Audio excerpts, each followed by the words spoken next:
You know, I was sitting the other day watching a bird at my window. And this bird was doing what birds do, turning its head sharply, listening, watching. Every few seconds, a twitch, a glance backward, a sudden alertness to something I couldn't even perceive. And I thought to myself, that bird will never know a moment of what we call relaxation.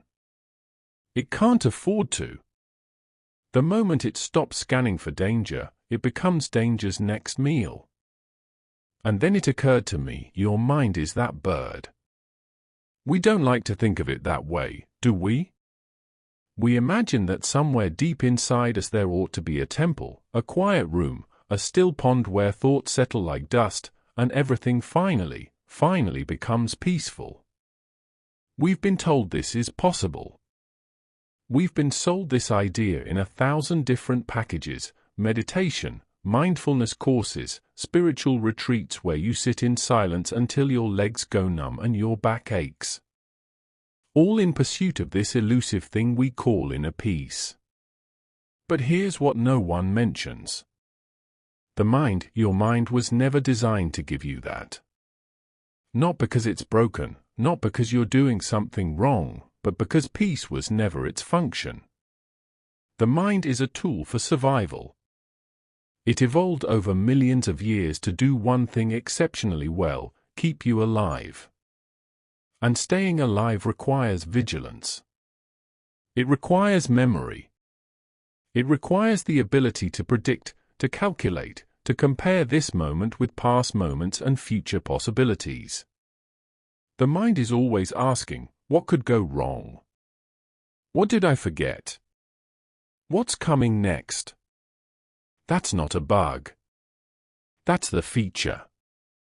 So when you sit down in the morning and try to quiet your thoughts, and instead you get an endless stream of reminders, worries, plans, and replays of yesterday's awkward conversation, you think something's gone wrong. You think, I'm not doing this right. Other people must have peaceful minds. Why is mind so loud? But what if the loudness is exactly what minds do?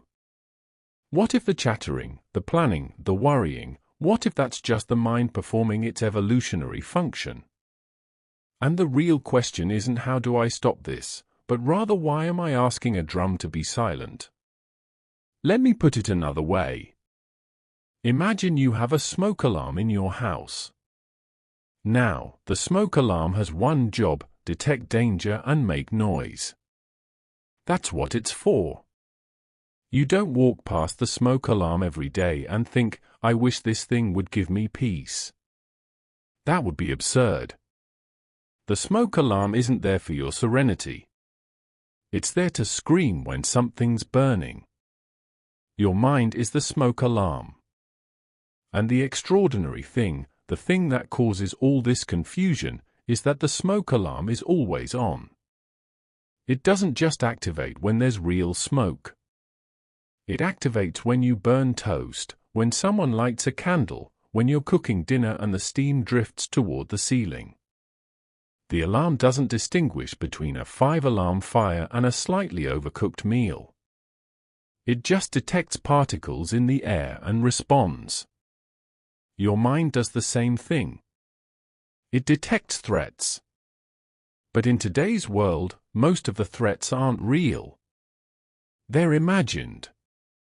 They're possibilities.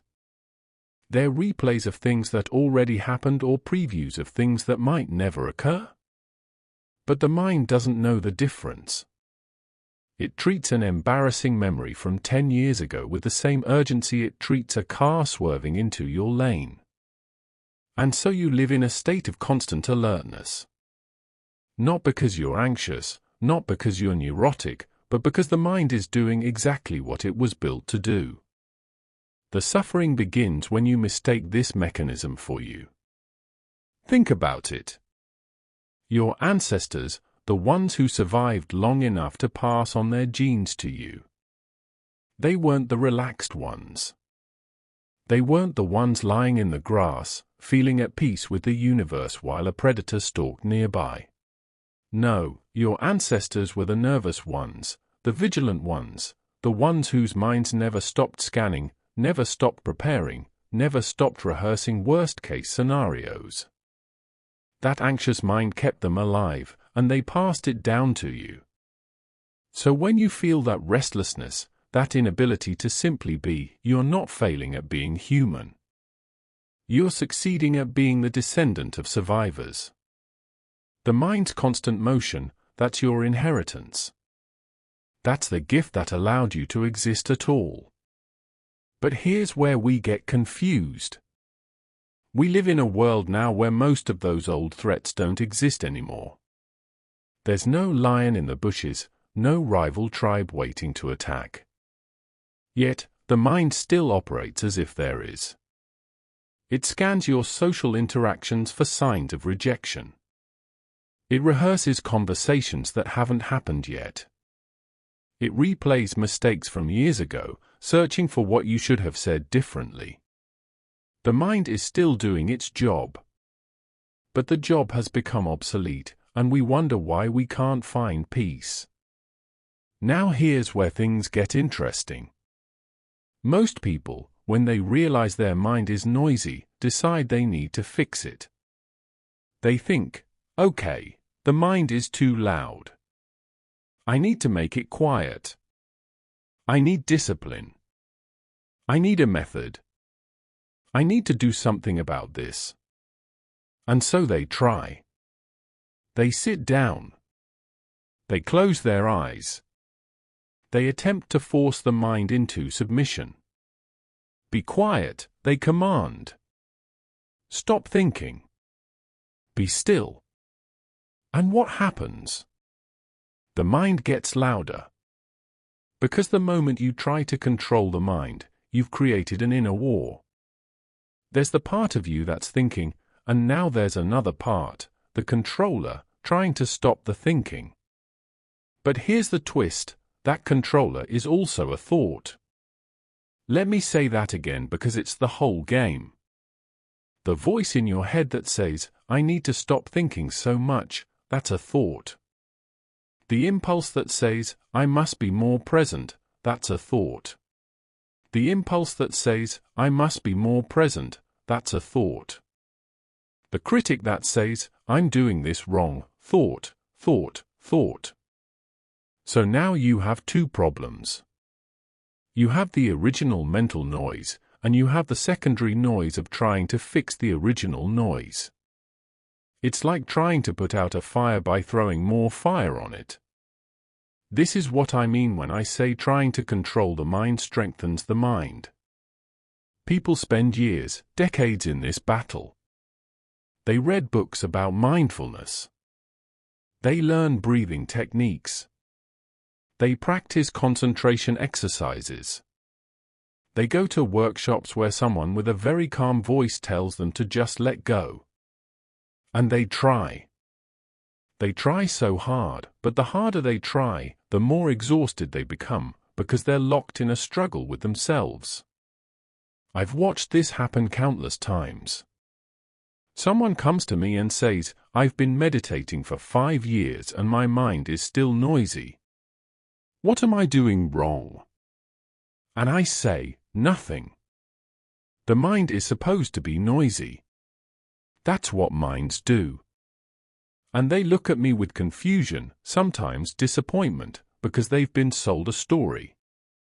The story goes like this: if you practice hard enough, if you're dedicated enough, if you're spiritual enough, eventually your mind will become permanently quiet.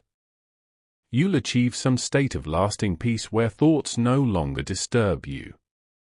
But that's not how it works. That's not how any of this works. The mind will keep producing thoughts until the day you die. That's its nature. And fighting against its nature is like fighting against the ocean because you want the waves to stop. You can stand in the water and push back against the waves all day long. You can exhaust yourself completely, but the waves don't care. They'll keep coming. And the tragic part is that the struggle itself is the problem, not the mind. The struggle. Imagine you're standing in a river trying to stop the water from flowing. You push against the current with all your strength, and maybe for a moment you create a tiny pocket of stillness right in front of you. But the water doesn't stop. It just goes around you, and you're standing there exhausted, using all your energy to hold back something that was never going to stop in the first place. That's what it's like to fight the mind. The water wants to flow. Let it flow. The mind wants to think. Let it think. But here's what most people never consider. Maybe the problem isn't that the mind is thinking. Maybe the problem is that you believe you're supposed to stop it. So then the question arises, if I can't control the mind, and if trying to control it only makes things worse, then what am I supposed to do? And that question is where the real shift begins. Because the moment you stop asking how do I fix this and start asking what's actually happening here, something changes. Not in the mind. In you. Or rather, in what you realize you are. Let me take you somewhere for a moment. Imagine you're sitting in a room, and outside there's a street, cars passing, people talking, a dog barking, birds, wind, all this sound coming in through the window. Now, are you the sound? Are you the barking dog? Are you the passing car? Of course not. You're the one hearing the sound. The sound happens. You're aware of it, but you're not it. Now apply that same awareness to your mind.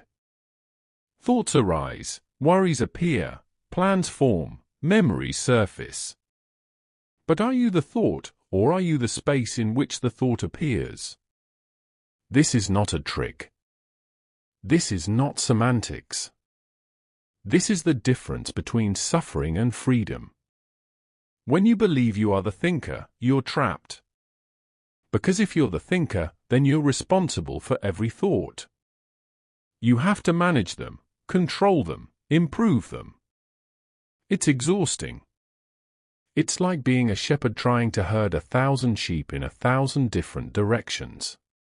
But when you realize you're not the thinker, when you see that thoughts simply appear the same way sounds appear, everything softens. You don't have to stop the mind. You just have to stop identifying with it. Here's what I mean.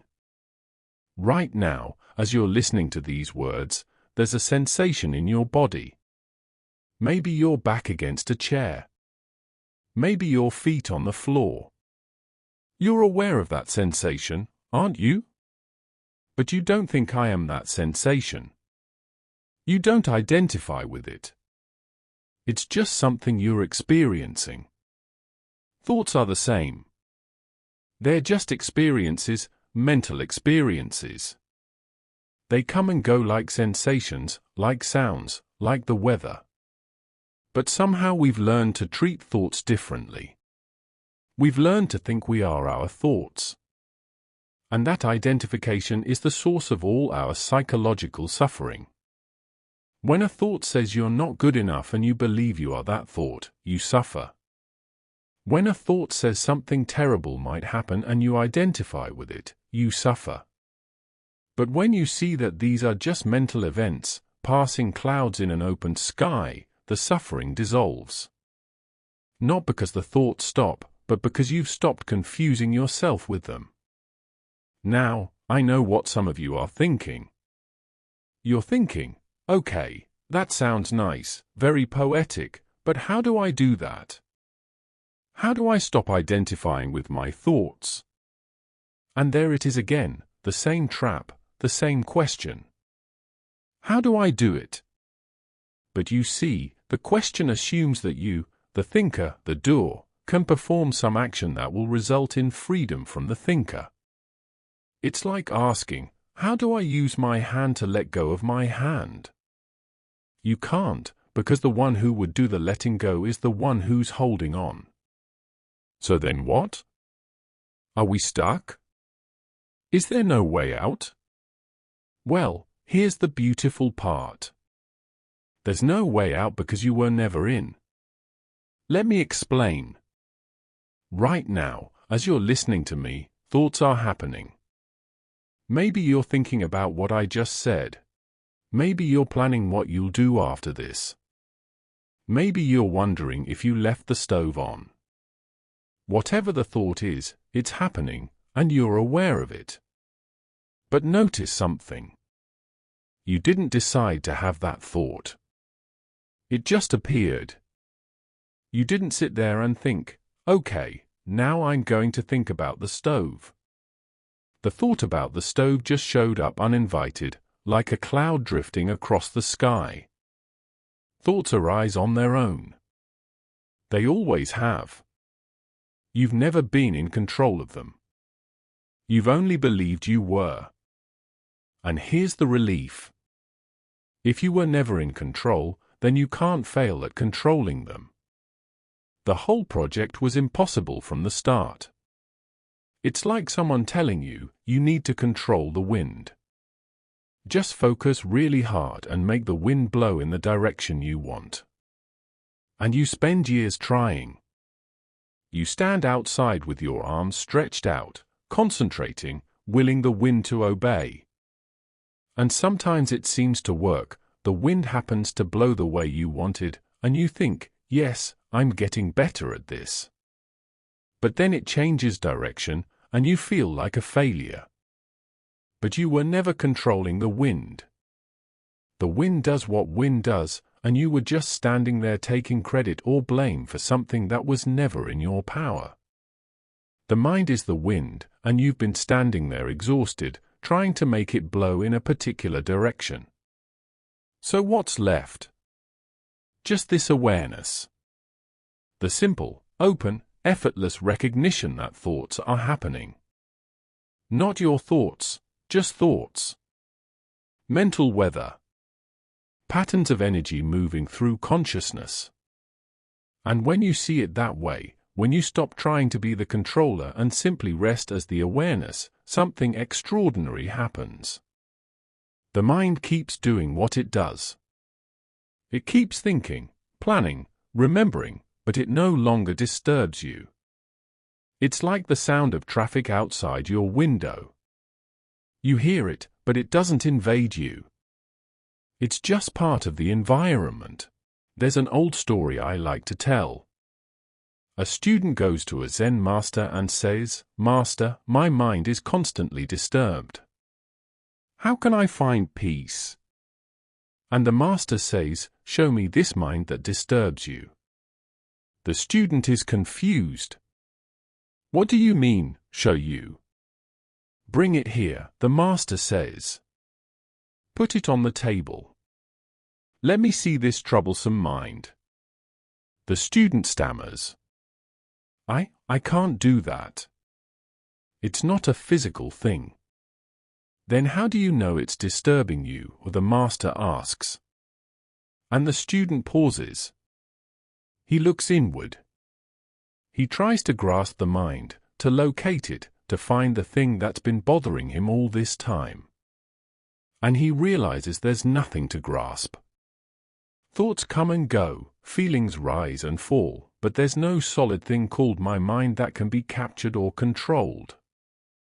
And in that moment, the disturbance ends. Not because the mind stopped thinking, but because the student stopped believing he was the mind. This is the recognition that changes everything. Not a technique, not a practice, just a simple seeing. You look for the thing you've been calling I, the thing you've been trying to improve and control and fix, and you realize it's not there. It never was. There are thoughts, there are sensations, there are perceptions, but there's no separate entity standing behind them, pulling the strings, making it all happen. That entity is itself just another thought, an idea, a story you've been telling yourself for so long that it started to feel true. But when you look directly, when you search for this I that's supposedly in charge, you can't find it. And the moment you can't find it, the moment you realize it was always just a concept, freedom dawns. Not the freedom to do something, but the freedom from the illusion that there was ever someone who needed to do something. Now, I want to be very careful here. I'm not saying the mind is bad.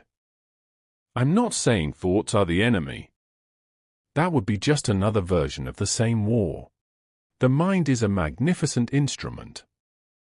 It allows you to learn, to communicate, to create, to solve problems. When you need to plan a trip, the mind is useful. When you're figuring out how to build something, the mind is essential. But the mind is meant to be used, not lived in. Think of it this way. You have a toolbox. Inside the toolbox, there's a hammer. The hammer is excellent for driving nails, but you wouldn't carry the hammer around all day, clutching it tightly, hitting everything in sight. That would be madness. You use the hammer when you need it, and then you put it down. The mind is the hammer. And most of us are walking around swinging it at everything all the time. Even when there's no nail in sight, we use thought to solve problems. That's good. But then we keep thinking even when there's no problem to solve. We lie in bed at night replaying the day, rehearsing tomorrow, analyzing conversations, creating scenarios. The hammer keeps swinging, and we wonder why we're exhausted. So the invitation here isn't to get rid of the mind.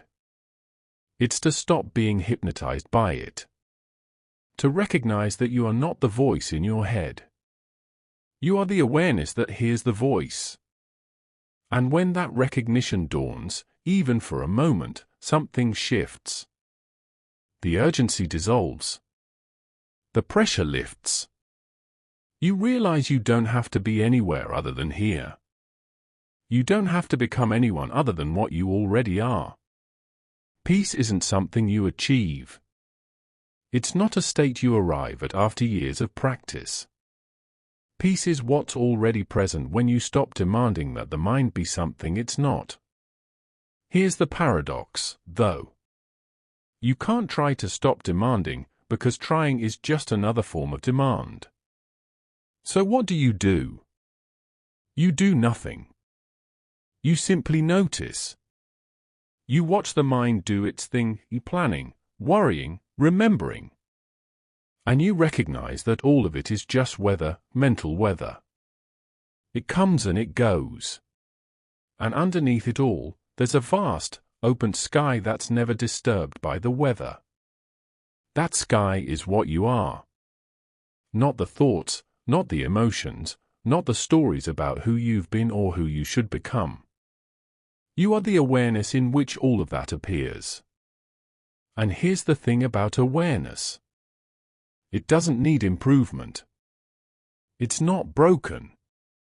It's not lacking. It simply is. You don't have to meditate your way to awareness. You don't have to fix yourself first. You don't have to become more spiritual or more enlightened or more anything. Awareness is already here. It's what's listening to these words. It's what's hearing the sounds around you. It's what's noticing the thoughts as they arise and dissolve. You've been looking for something you've never lost.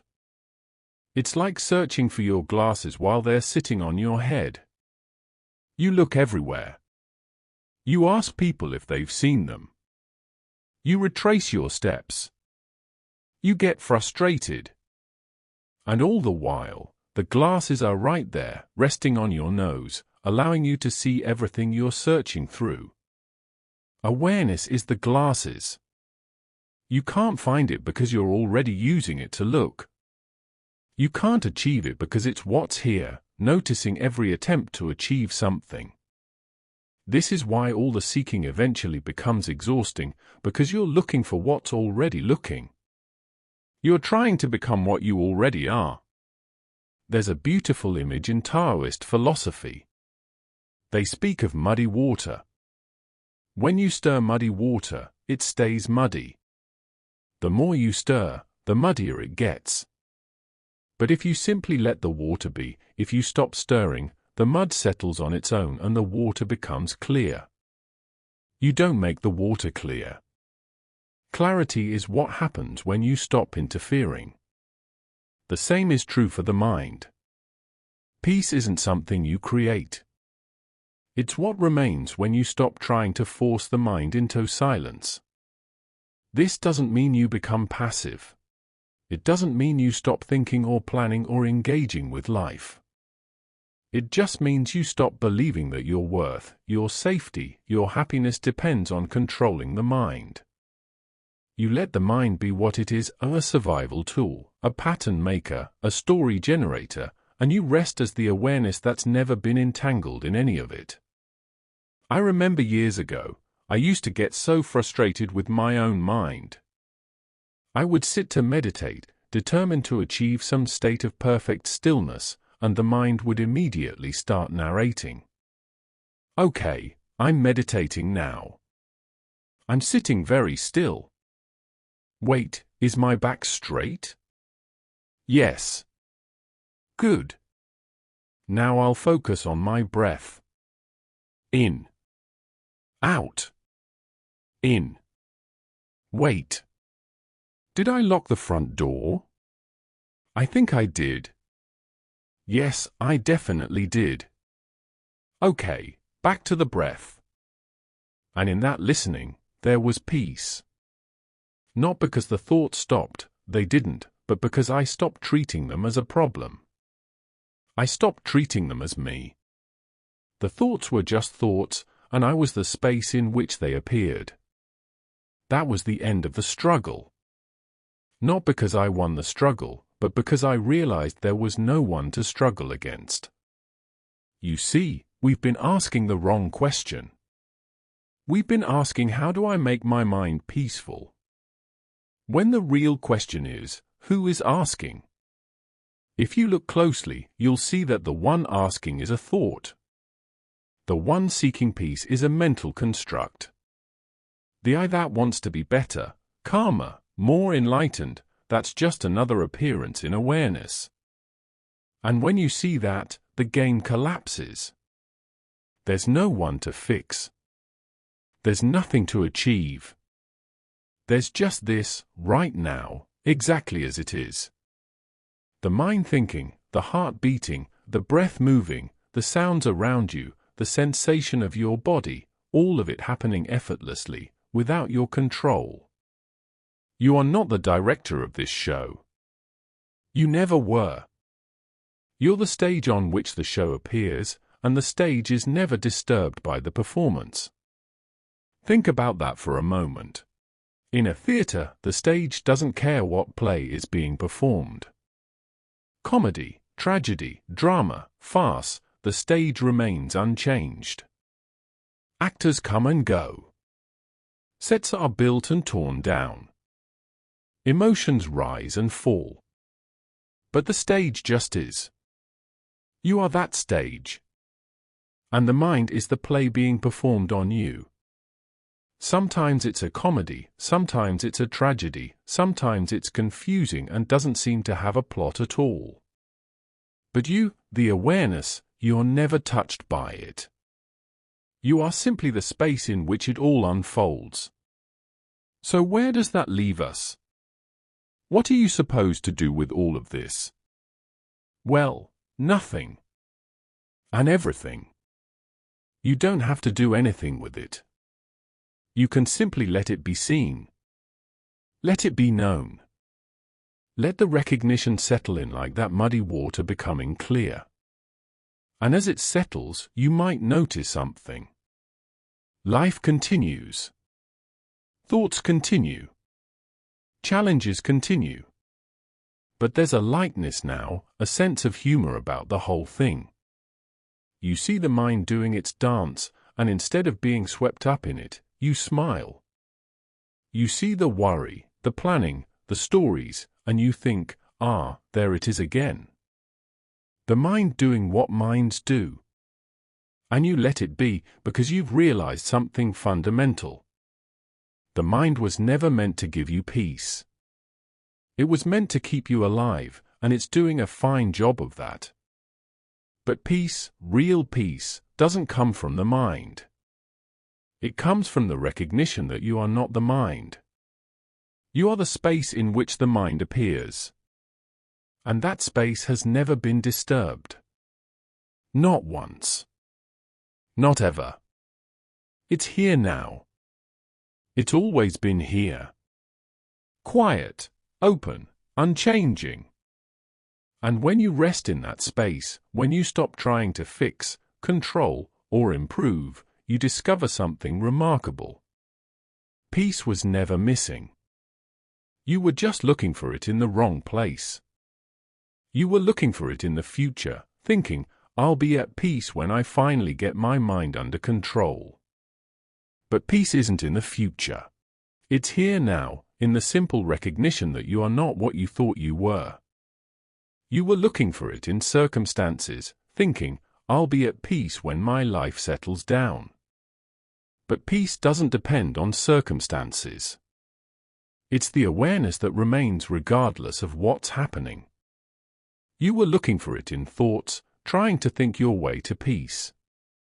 But peace isn't a thought. It's what remains when you stop identifying with thoughts. So let the mind speak. Let it plan and worry and remember and predict. Let it do its job. And you just rest. Rest as the awareness that's never been anything but whole. Because in the end, the mind doesn't need your permission to be what it is. And you don't need the mind's permission to be free. This is not something you earn. It's not something you practice your way into. It's not a reward for being spiritual enough or disciplined enough or good enough. It's already here.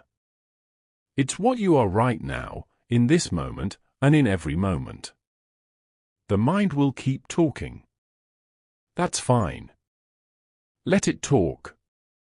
But you can finally stop listening to it as if it were the voice of God. It's just the mind doing mind things.